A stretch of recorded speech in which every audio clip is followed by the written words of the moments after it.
Imagine taking $150 billion. Right, which is just a staggering amount of money. It's massive. I mean, that is roughly the entire gross domestic product of a country like, Morocco or Kuwait. Yeah, an entire nation's economic output. Exactly. So now imagine taking that mountain of capital and quietly locking it away in a single physical project, like say, a massive concrete toll rig network in a developing nation. Just pouring billions into concrete. Right. And you lock it away for 30 years. But you do it using entirely custom-written private laws that the regular investing public will literally never, ever get to read. Never, because they're completely walled off. Yeah. There's no daily stock ticker. There's no easy, exit button. There's no standardization whatsoever. You are operating completely in the dark, bound only by the specific legal architecture that you and the fund manager basically built from scratch. And, that lack of standardization is really what truly defines this entire space. Because when everyday investors interact with the financial system, they rely on universal rules. I mean, a share of a massive tech company is the exact same share, whether it's bought by a billionaire or a college student opening their very first brokerage account. Yeah, you get the same app interface, the same price. Exactly. The regulatory oversight is identical, the reporting requirements are identical, but the second you cross the threshold into institutional level private capital, well, all of those comforting universal guardrails just completely vanish. Welcome to this deep dive.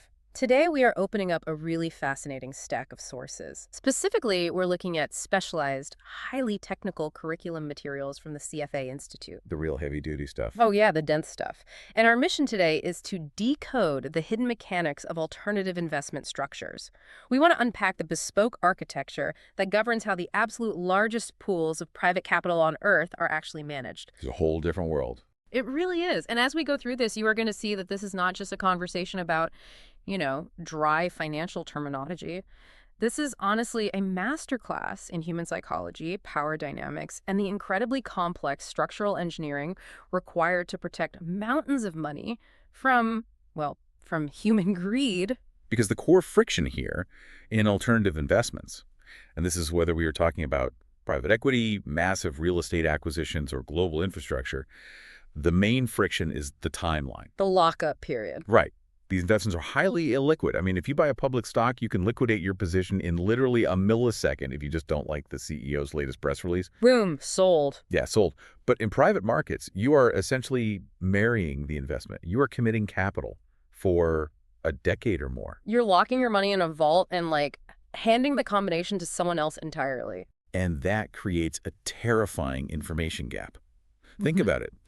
The fund manager, the person running the private equity firm, they know absolutely everything about the day-to-day operations of the private companies they just bought. Because they're the ones running them. Right.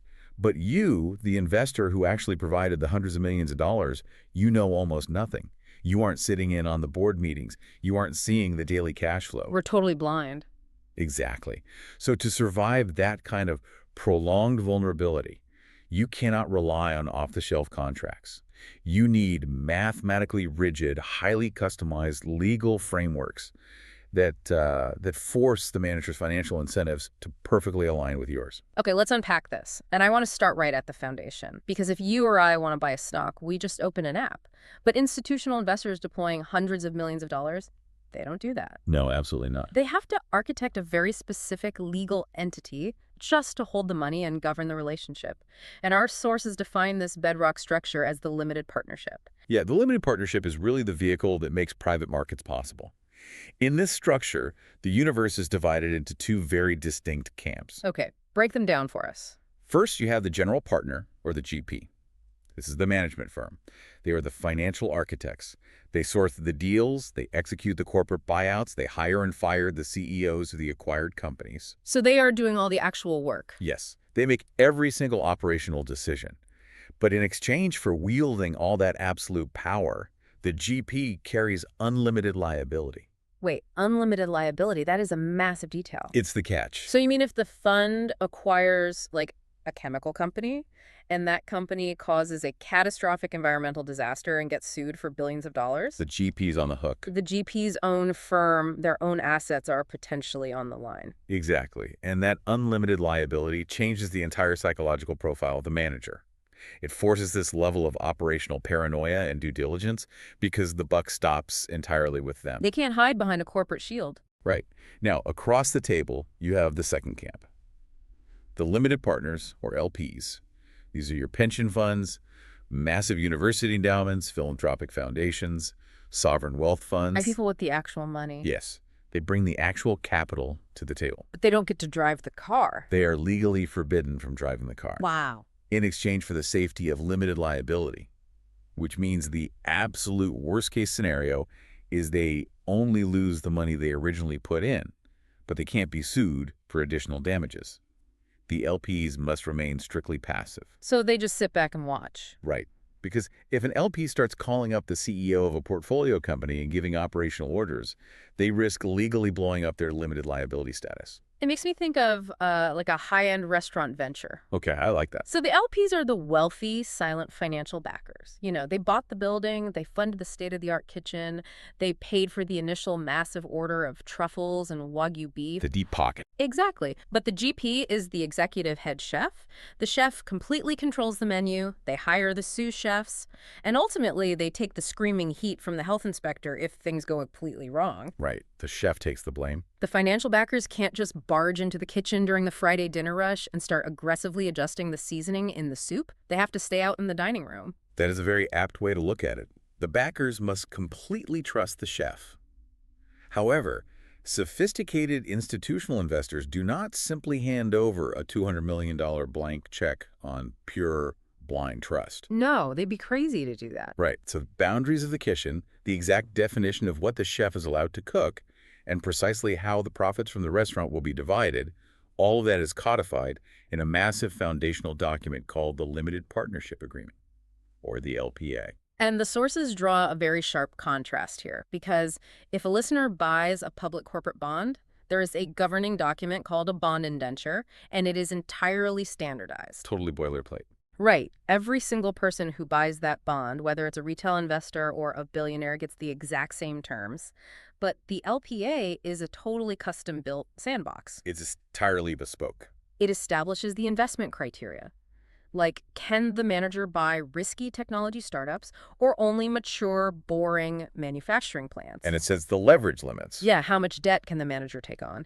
And it establishes the exact lifespan of the fund, detailing the precise rules for when the investments must be sold and the partnership dissolved. It creates the baseline reality for the entire multi-billion-dollar fund. But the reality of private capital markets is that money dictates the rules. Golden rule, right. Whoever has the gold makes the rules. Exactly. When an LP is writing a check that represents 10 or 20% of the fund's total capital, they suddenly possess tremendous gravitational pull. They have enormous leverage. Which leads to a really natural friction point. I mean, if I'm the chief investment officer of a gigantic state teachers pension fund, and I am bringing $300 million to this new private equity fund. You're a VIP. Yeah, I am probably not going to be thrilled about accepting the exact same boilerplate LPA terms as, say, a small family office that only brought $5 million. You wouldn't. And honestly, you wouldn't have to, because while the main LPA serves as the broad constitution for the fund, institutional powerhouses negotiate their own private amendments. And this introduces one of the most vital and kind of secretive mechanisms in the alternative space, the side letter. Yes. The side letter. It sounds almost illicit, you know, like a secret diplomatic back channel or something. Functionally, it is basically a private legal treaty. A side letter is a supplemental agreement negotiated directly and exclusively between the general partner and one specific limited partner. Just the two of them. Right. It legally overrides, alters, or adds to the terms of the main LPA, but solely for that one single investor. So the main agreement tells the whole room the rules, but the side letter pulls one major investor into the hallway and whispers, you know, don't worry, those rules don't apply to you. That is the literal mechanical reality.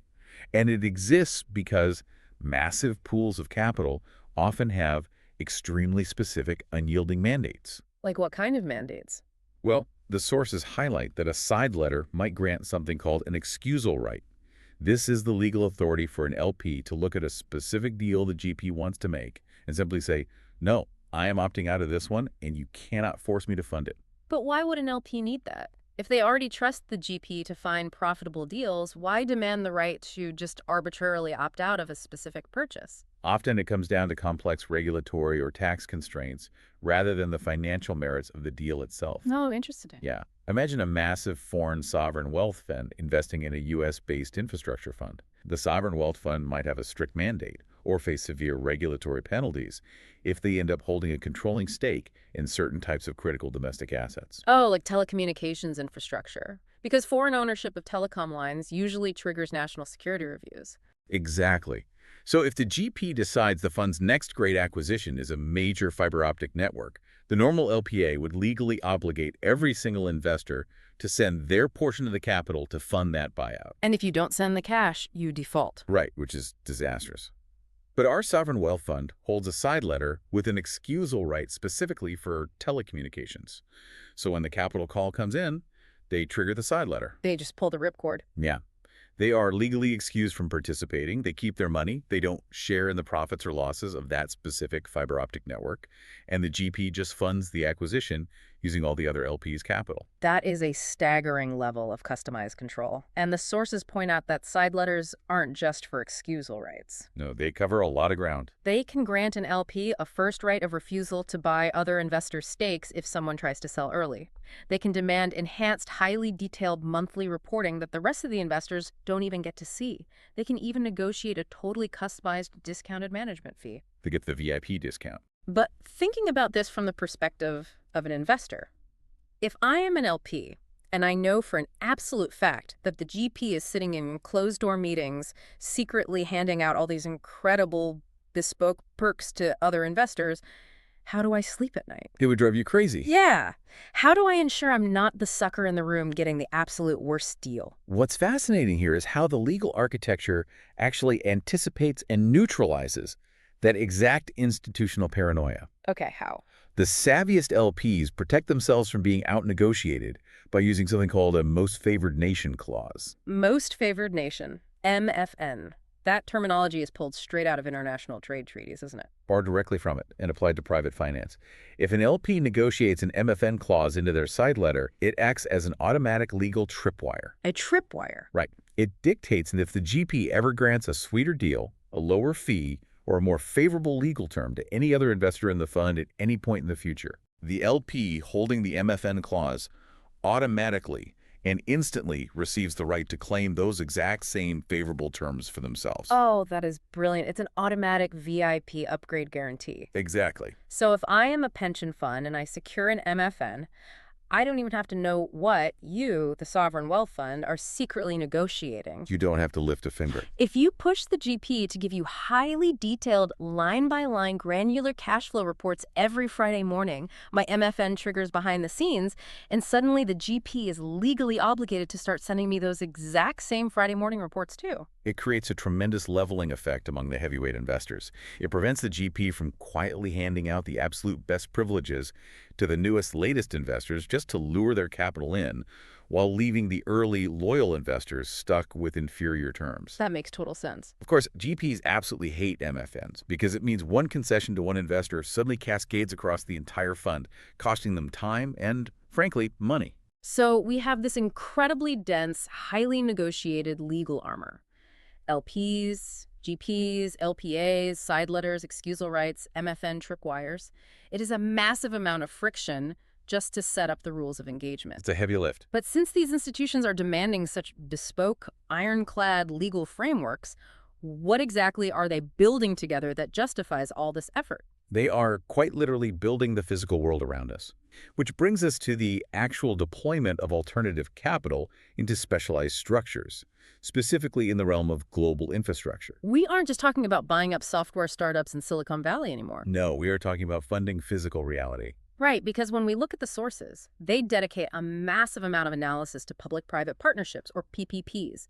This is where the abstract legal concepts we just discussed hit literal concrete. A public-private partnership is basically an alliance between a government entity and private sector capital. Think about it. Governments have a constant, desperate need to build essential, massive-scale infrastructure. Like highways, airports, water treatment plants, hospitals. Exactly. But governments, especially in developing or rapidly growing economies, rarely have the liquid capital to pay for these monumental projects up front without totally paralyzing their national budgets or triggering hyperinflation. They just don't have the cash on hand. Right. So they turn to the massive pools of private capital locked inside the alternative investment structures we just outlined. And the text provides a stunning, incredibly detailed exhibit for this. Exhibit 8. It maps out a real-world example. PT Indonesia Infrastructure Finance, or IF. That example perfectly isolates the mechanics of a PPP. The sources outline a hypothetical infrastructure initiative with a total project cost of $150 billion. 150 billion. I really want to linger on that number for a second. Yeah. We hear billions thrown around in financial news so often that it kind of loses its impact. It becomes white noise. Yeah. But $150 billion deployed into a single infrastructure ecosystem is a world-altering amount of money. It reshapes the economic geography of an entire region. Mm. And because the scale is so immense, the risk simply must be syndicated. The government of the Republic of Indonesia recognizes they cannot shoulder this alone. They need help. So in this framework, the public sector, the government, commits to funding 30% of the project. That is $45 billion. Which is a massive commitment from the state, but it still leaves a gaping $105 billion hole in the budget. And that is exactly where the private sector investors step into the light. They agree to fund the remaining 70%. But wait, how does a pension fund actually participate in building a toll road in Indonesia? They don't just write a massive check to the Indonesian Treasury Department and hope the government actually builds the road, right? No, that would violate every single rule of investor protection we've discussed so far. Right, that would be insane. Instead, the private capital and the public entity come together to birth a brand new, completely independent legal organism. It is called a Special Purpose Entity, or SPE. An SPE. You can visualize an SPE as a temporary corporate shell. It's an artificial company designed to do exactly one thing and absolutely nothing else. A single mission company. Exactly. Its entire legal existence is dedicated to designing, financing, building, and operating this specific infrastructure project. It raises debt from massive global syndicates of banks. It absorbs the equity capital from our private alternative funds, and it formally partners with the government. And what does the government actually provide to this SPE, aside from their 30% funding? They provide something that is arguably way more valuable than cash: legal monopoly and land access. The government grants the SPE a concession agreement. This is the golden ticket. Okay, what is a concession agreement, legally speaking? A concession agreement is a legally binding contract that essentially says we, the sovereign government, grant you, this private SPE, the exclusive right to build this massive toll road network, and crucially, the exclusive right to collect every single toll paid by every single vehicle that uses it for the next 30 years. 30 years. Wow. So for 3 decades, those private LPs back in the United States or Europe are slowly, methodically making their money back, plus a targeted return every single time a commuter drives through a toll booth in Indonesia. Every single time. It's an incredibly predictable, inflation-linked cash flow. It is the ultimate stable yield. But the most fascinating mechanic of the PPT is the end game. What happens at year 31?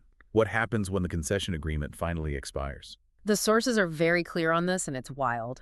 At maturity, the physical asset is returned or transferred back to the public sector entity. Hand it over. Yeah, the government just takes it back. When I first read that, it blew my mind. You spend billions of dollars of private money designing and pouring the concrete. You run it for 30 years, and then you just hand the keys back to the state. It sounds completely counterintuitive until you look at the life cycle of infrastructure.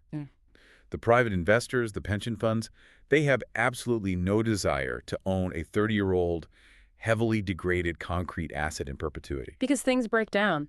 Right. At year 30, that highway is going to need a massive multi-billion-dollar capital injection just to resurface the roads, rebuild the bridges, and modernize the tolling technology. The maintenance cliff. Exactly.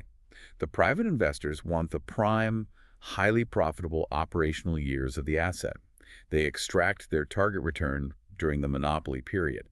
Once they've achieved their yield, they walk away, leaving the public with a fully operational, integrated piece of infrastructure that the government didn't have to fully finance up front.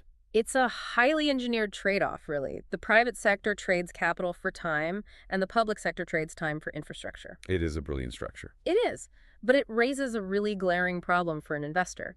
If I'm an LP, my money is now literally trapped inside a concrete bridge in Southeast Asia for 3 decades. It's very trapped. Yeah. Uh, What if the macroeconomic environment changes? What if my pension fund suddenly needs massive amounts of liquid cash to pay out unexpected early retirements, and I need my money back in year 5? That's a huge concern. Am I just totally out of luck? Is all alternative infrastructure exposure this claustrophobic? Not at all.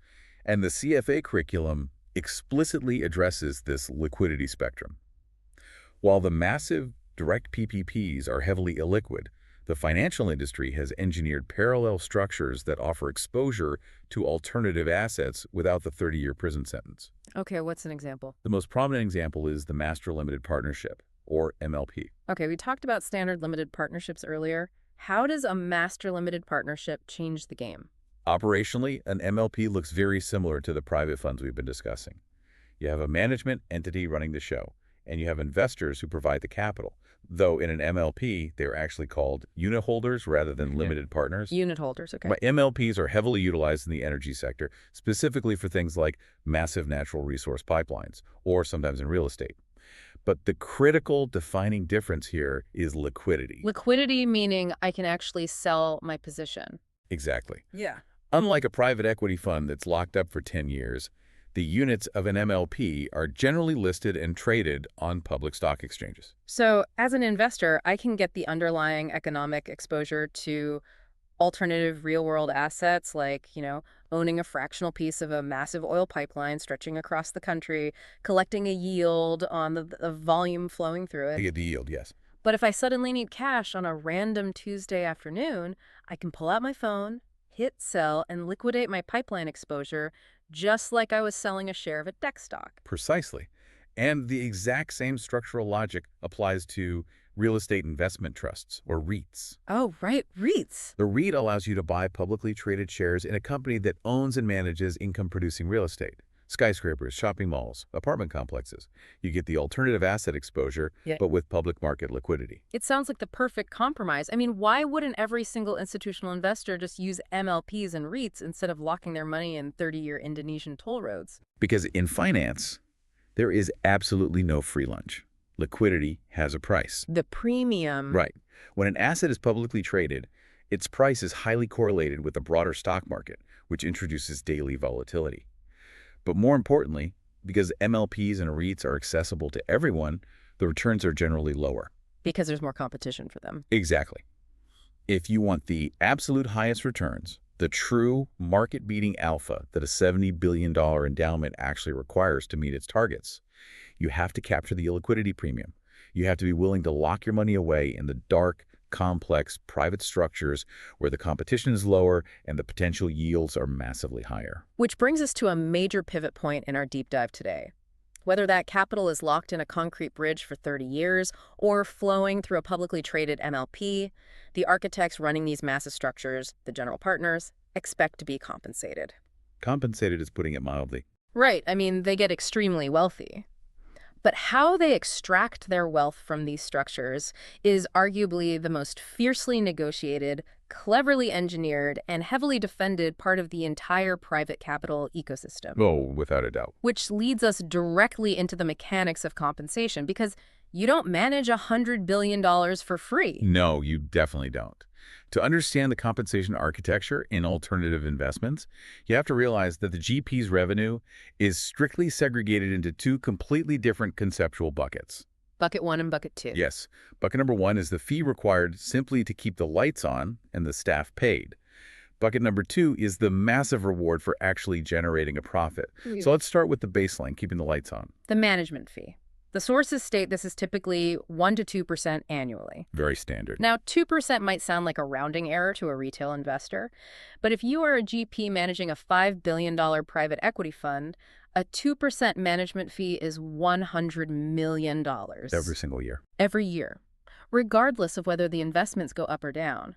That is a staggering baseline revenue just for operating the fund. It is a massive sum. But the true genius of the alternative management fee isn't the percentage. It is what that percentage is mathematically calculated against. What the math is based on. Right. And this is where private equity diverges violently from the traditional investing world. In a standard mutual fund or a liquid hedge fund, the management fee is charged on something called assets under management, or AUM. Okay, let's define that clearly. AUM means the actual current value of the investments sitting in the portfolio today. Correct. If a hedge fund has raised and invested capital, and the current market value of their stock portfolio is $1 billion, they charge their 2% fee on that $1 billion. But the sources are very explicit here. Private equity funds do not do this. They do not charge their management fee on AUM. They charge it on a concept called committed capital. Committed capital. And this is a vital distinction. When an LP decides to invest in a new 10-year private equity fund, they do not write a check for their full investment on day one. Oh, they don't. No. If a pension fund agrees to invest $50 million, they are making a legally binding pledge, a promise that $50 million is their committed capital.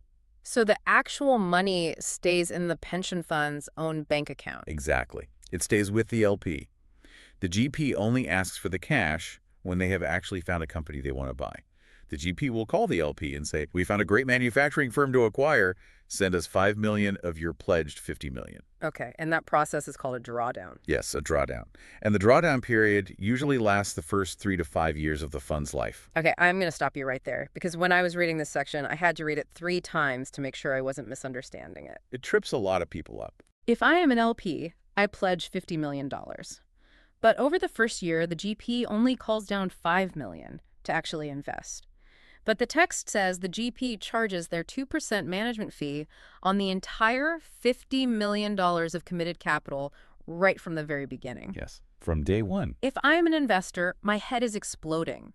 I am paying a 2% fee to a manager to manage $45 million that is literally still sitting in my checking account. I know. I am paying them a fee on air.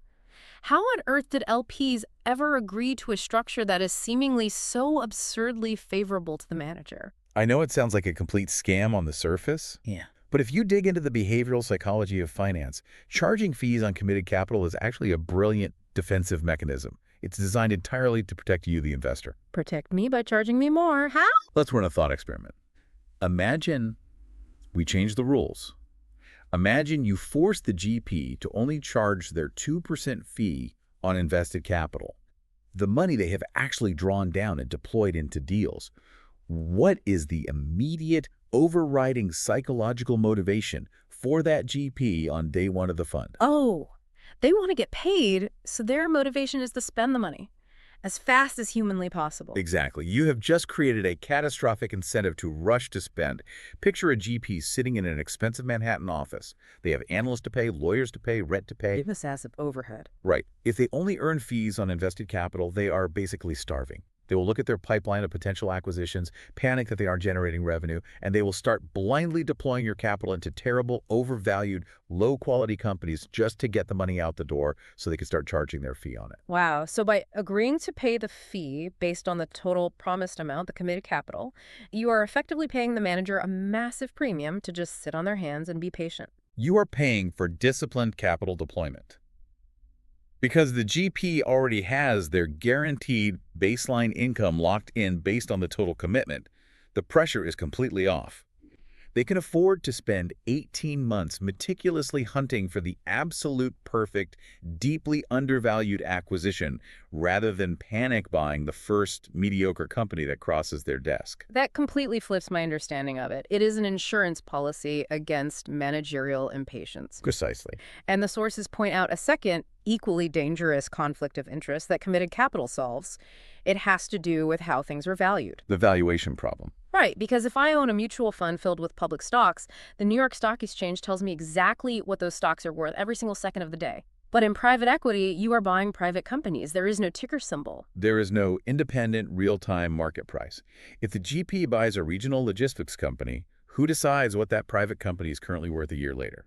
The GP does. They literally mark their own homework. They generate an internal valuation model. Now, connect those two concepts.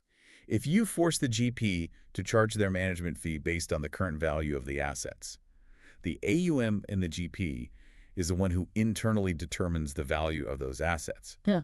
what happens? It's an open invitation for fraud. Massive fraud. The GP could look at that logistics company they bought for $20 million, tweak some assumptions in their spreadsheet, and arbitrarily declare, great news, investors, this company is now magically worth $80 million, and consequently, my 2% management fee just quadrupled. It would be an irresistible conflict of interest.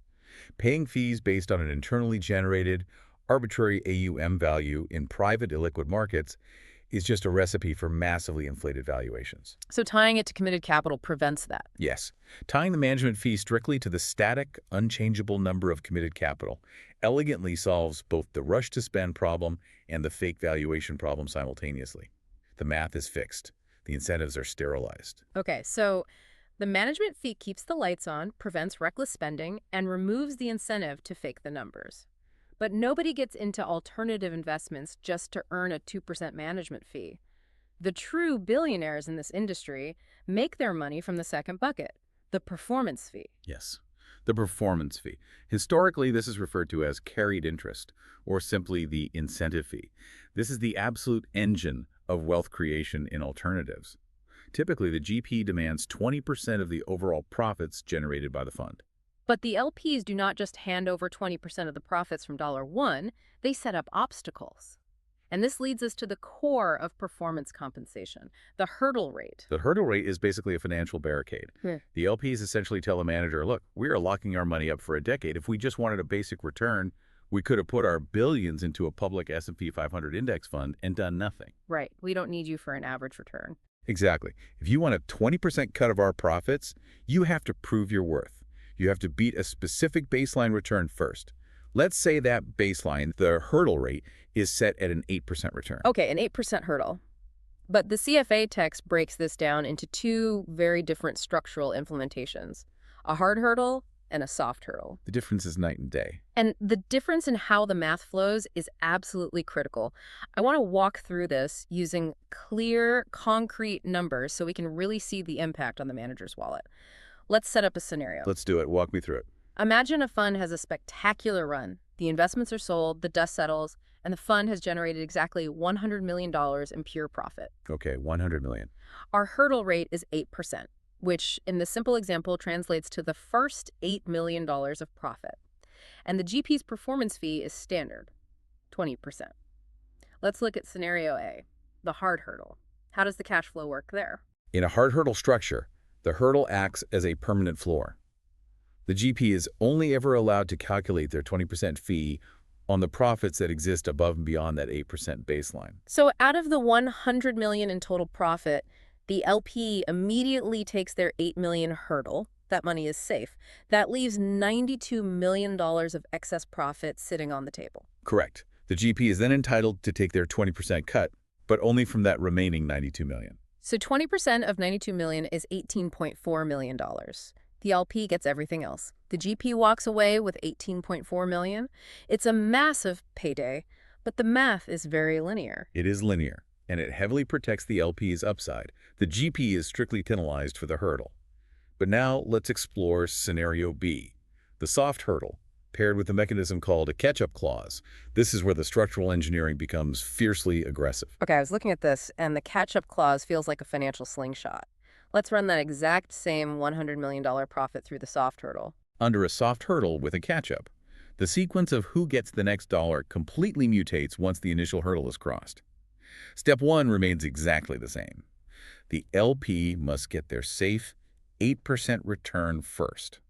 So the first $8 million goes entirely to the LP. But the fund made $100 million, so the hurdle is shattered. What happens to the next dollar? This is where the catch-up clause triggers. Suddenly, the GP gets 100% of the next distribution of profit. They scoop up every single dollar that comes out of the fund until the overall ratio of the total profit split between the LP and the GP hits exactly 80-20. Wait, let me make sure I'm following this math. The LP got the first $8 million. If the final goal is an 80-20 split, the GP needs to catch up to get their 20% equivalent. Right. So if the LP has $8 million, which represents 80%, the GP gets to take the next $2 million of profit entirely for themselves. Exactly. They get that $2 million with no split whatsoever. Now, $10 million total has been distributed. The LP has $8 million. The GP has $2 million. They are perfectly balanced at an 80-20 split. And what are the remaining $90 million of profit just sitting there? Now that they have caught up to the ratio, they split the remaining 90 million exactly 80-20. The GP takes 20% of that 90 million, which is $18 million. Okay, let's total this up. The GP got $2 million from the rapid catch-up phase, plus $18 million from the final split. Under the soft hurdle, the GP walks away with $20 million. Let's compare the outcomes. Yeah. Hard hurdle. The GP made 18.4 million. Soft hurdle with catch-up, the GP made 20 million. It is a massive windfall for the manager on the exact same underlying performance. It is a huge difference. I mean, if I am an LP, why on earth would I ever willingly sign a contract with a soft hurdle and a catch-up clause? I am literally just handing millions of dollars of extra profit to the manager that I could have kept under a hard hurdle. It seems entirely irrational. It seems irrational until you view it through the lens of incentive psychology. LPs are not charities. They are hyper-rational actors. They agree to the catch-up clause because it achieves a perfect, delicate balance of motivation. A balance of motivation. Yes. It strictly guarantees the LP their baseline, safe 8% return first. The GP cannot buy a new sports car until the LP is sitting on a solid, index-beating return. But if the fund performs spectacularly well, if it blows past the hurdle, the soft hurdle restores the GP's full, undiluted 20% upside incentive. It creates a massive psychological carrot. Exactly. If the manager is sitting at a 7% return, they aren't getting a dime of performance fee. The catch-up clause motivates them to not just coast once they get close, but to swing for the fences, to push the fund to 15% or 20%. Because they know what's waiting for them. Right. Because they know that the second they clear that 8% wall, they get to keep every single dollar for a brief window until they catch up. It makes the reward for outperformance incredibly appetizing. Exactly. It bridges the gap between protecting the downside and aggressively maximizing the upside. You want a hungry manager, and the catch-up clause keeps them hungry. Okay, so the GP clears the hurdle, the catch-up triggers, they take their 20% cut, and they collect a massive multi-million-dollar performance fee in year 3 of the fund. But we live in the real world. Macroeconomic shocks happen. Pandemics happen. Recessions happen. Right. What happens if the global economy crashes in year 4 and the GP's remaining portfolio companies go bankrupt? The fund loses all the money it previously made. Surely the LPs aren't going to just let the manager keep those early massive winnings while the fund overall is now bleeding out. You have hit on the exact nightmare scenario for an institutional investor. And it brings us to the heavily fortified mechanisms designed to penalize managers for volatile or declining performance. LPs do not tolerate paying for temporary illusions of wealth. They want permanent wealth. Exactly. To protect themselves, they implement 2 primary tools: high watermarks and clawbacks. Let's look at high watermarks first. The sources note these are particularly standard in the hedge fund industry. Right. A high watermark is an absolute peak valuation metric. It reflects the highest net asset value the fund has ever achieved on a specific calculation date, net of all management fees. I was trying to visualize this when I read it, and it feels exactly like a video game checkpoint system. Oh, a checkpoint, yeah. Imagine you are playing a brutally hard game, and you fight your way up to level 10. The game saves. That save state is your high water mark. But then you make a mistake, you die, and the game knocks you all the way back down to level 7. Okay, I follow. You have to fight your way back through level 7, 8, and 9 all over again. But crucially, the game does not give you new experience points for replaying the levels you already beat. You only start earning new points once you break past level 10 into entirely new, uncharted territory. That is a phenomenal analogy. Translate into finance. If a hedge fund manager grows your capital from $100 million to $120 million, they take their performance fee on that $20 million in new profit. The high watermark is officially set at 120. Level 10. Right. Now, if the market crashes the next year and the fund's value plummets back down to $90 million, the manager gets 0 performance fee. Because there is no new profit. Right.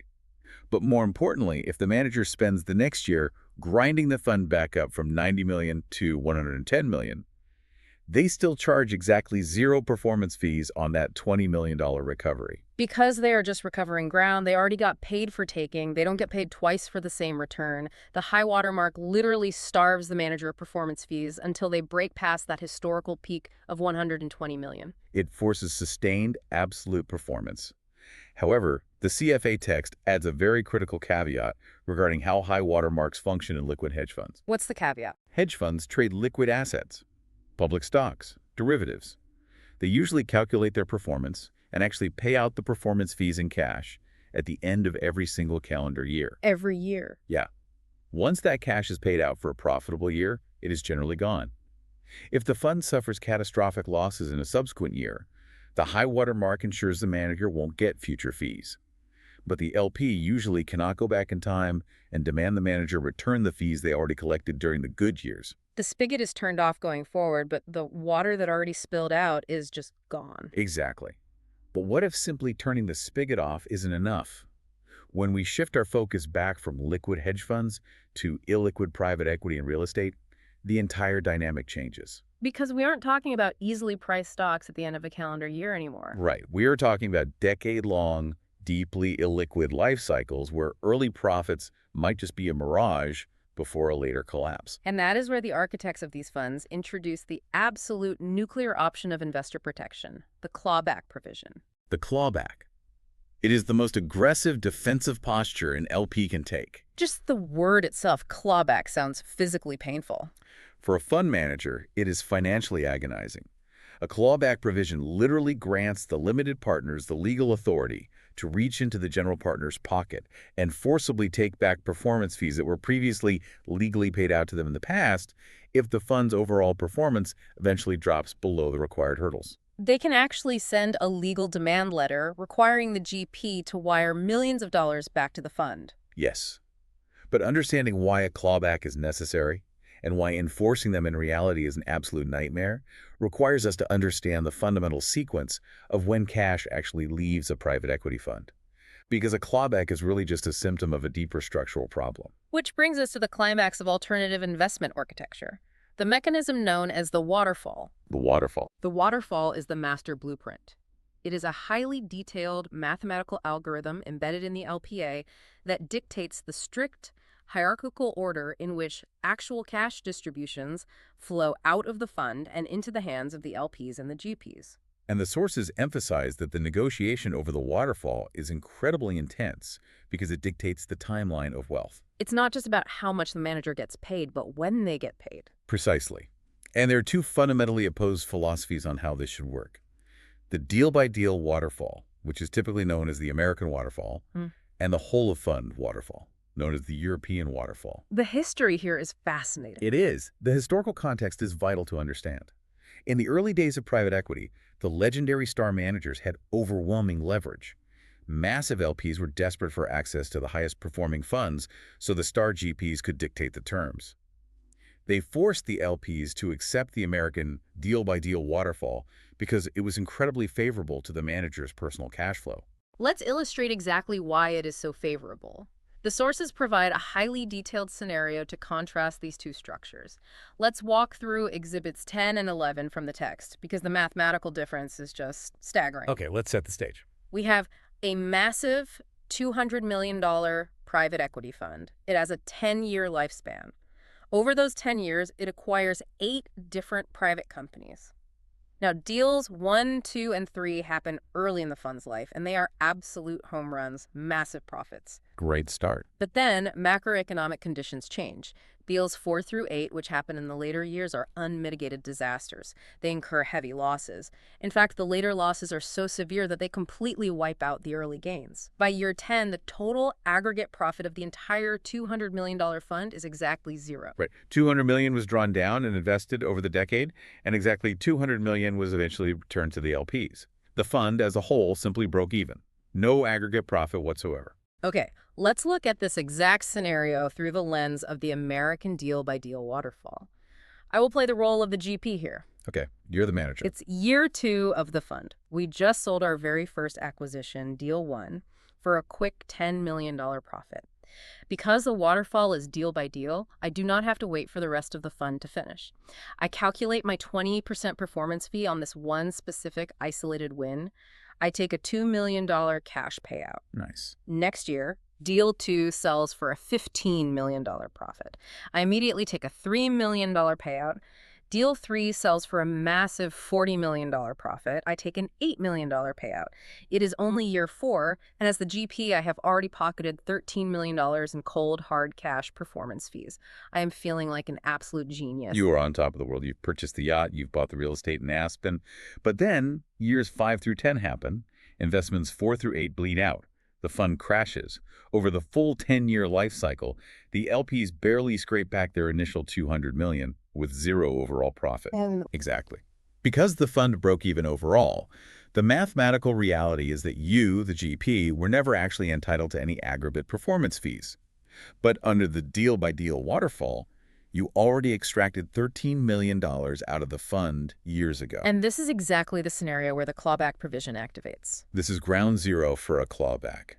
At year 10, the LP's lawyers send you a legally binding demand letter. Under the contract, you must return all $13 million to the fund to make the LPs whole. But practically speaking, how does that work? It's been 6 years since I took that money. I paid an enormous amount of income tax on it when I received it. I bought the yacht. I might have gotten divorced and split the assets. I literally might not have $13 million in liquid cash to give back. And that is the fatal flaw of the deal-by-deal waterfall paired with a clawback. It relies on the GP's future solvency. Historically, LPs have been brutally burned by this. They activate the clawback, and the GP simply says, I don't have it. It leads to years of hideous, expensive litigation, and often the LPs never recover the funds. The friction and the risk there are immense, which totally explains why the balance of power has shifted. It has shifted dramatically. As the private equity market matured, massive institutional LPs realized they didn't need to accept that structural risk. They began using their immense capital leverage to demand a safer structure. They forced the industry toward the European or whole-of-fund waterfall. Let's run that exact same 8-investment break-even scenario through the European waterfall. How does the cash flow change? In a European waterfall, the LPs establish absolute priority. They demand that all cash distributions from any exited deal go straight back to the LPs until their entire initial capital investment for the whole fund, the full $200 million plus their preferred hurdle rate, is fully satisfied at the aggregate level. So the whole fund has to be in the black first. Exactly. Only after the whole fund is in the black can the GP start taking performance fees. So, in our scenario, deals 1, 2, and 3 are massive wins early on. They generate $65 million in total returns in the first few years. But because the LPs haven't gotten their full $200 million investment back yet, where does that $65 million go? It flows 100% to the LPs. You, the GP, receive absolutely nothing during the sales of deals 1, 2, and 3. You are just returning capital. And then deals 4 through 8 lose money. The fund eventually breaks even over 10 years. The LPs finally get their full $200 million back. And what do you, the GP, walk away with at the end of the decade? Zero. I get absolutely nothing. Because the aggregate hurdle was never met, I never reached the point in the waterfall where my fees unlock. I managed the fund for 10 years and I walk away with zero performance compensation. Exactly. The European waterfall completely eliminates the need to rely on a messy, legally fraught clawback. Why? Because the GP simply isn't allowed to take the money out of the fund in the first place until the final aggregate score is definitively settled. It is the ultimate expression of LP protection. It is financially brutal for the manager, but incredibly secure for the investor. Which leads me to a really interesting strategic question. If I am listening to this, and I am the chief investment officer of a massive university endowment with billions to deploy, I see all this friction. It's a lot of friction. Yeah, the clawbacks, the waterfalls, the side letter negotiations, the fees on committed capital. It is exhausting.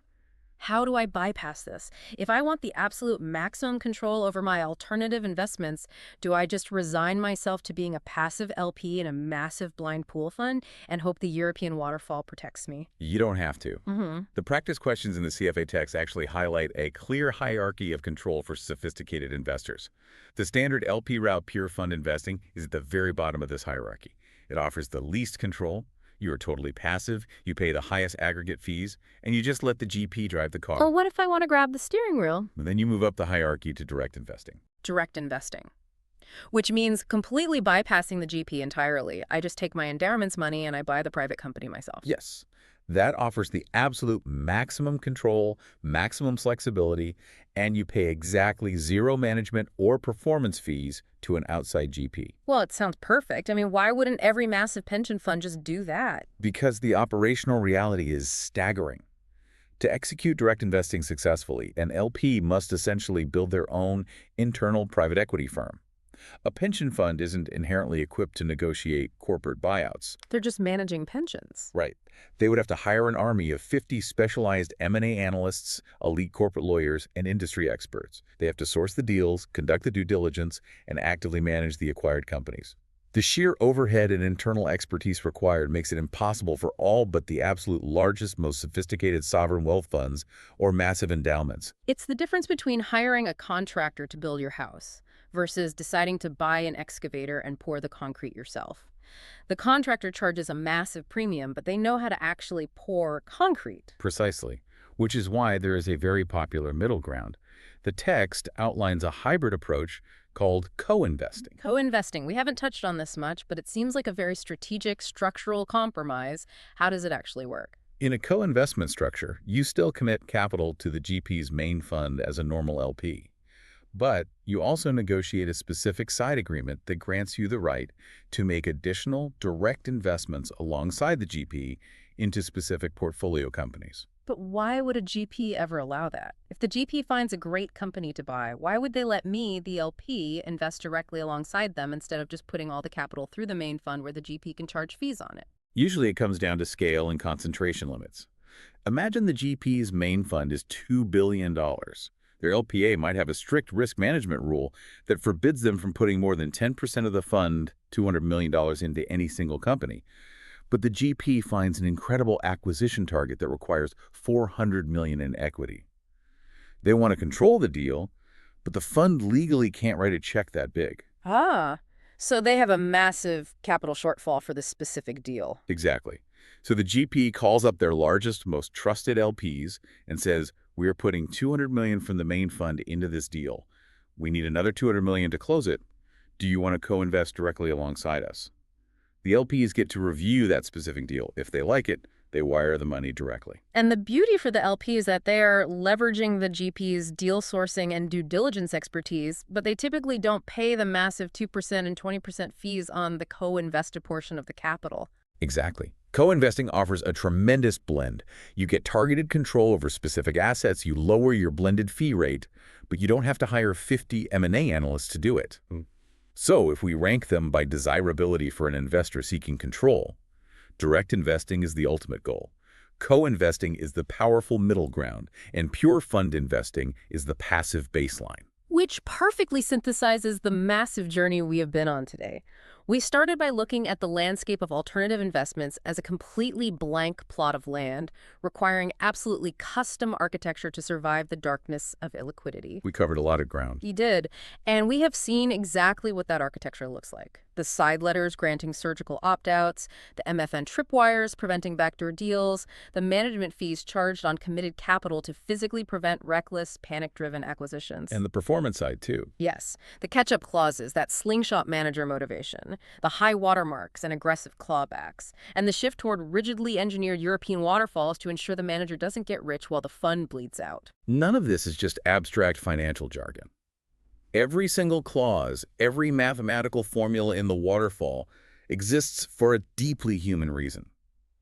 They are the scars of past failures, codified into law. They're highly engineered behavioral guardrails. They are designed to basically bridge the chasm between human greed and institutional protection. This raises an important question, doesn't it? What's that? When you step back and look at the sheer amount of effort, the hundreds of pages of legal text, the complex sequence of the waterfalls, the paranoia of the MFNs, that goes into strictly aligning the manager's incentives with the investor's outcomes in private markets, it forces you to look very differently at the traditional public markets. It really does. And I want to leave you, the listener, with a final provocative thought to mull over.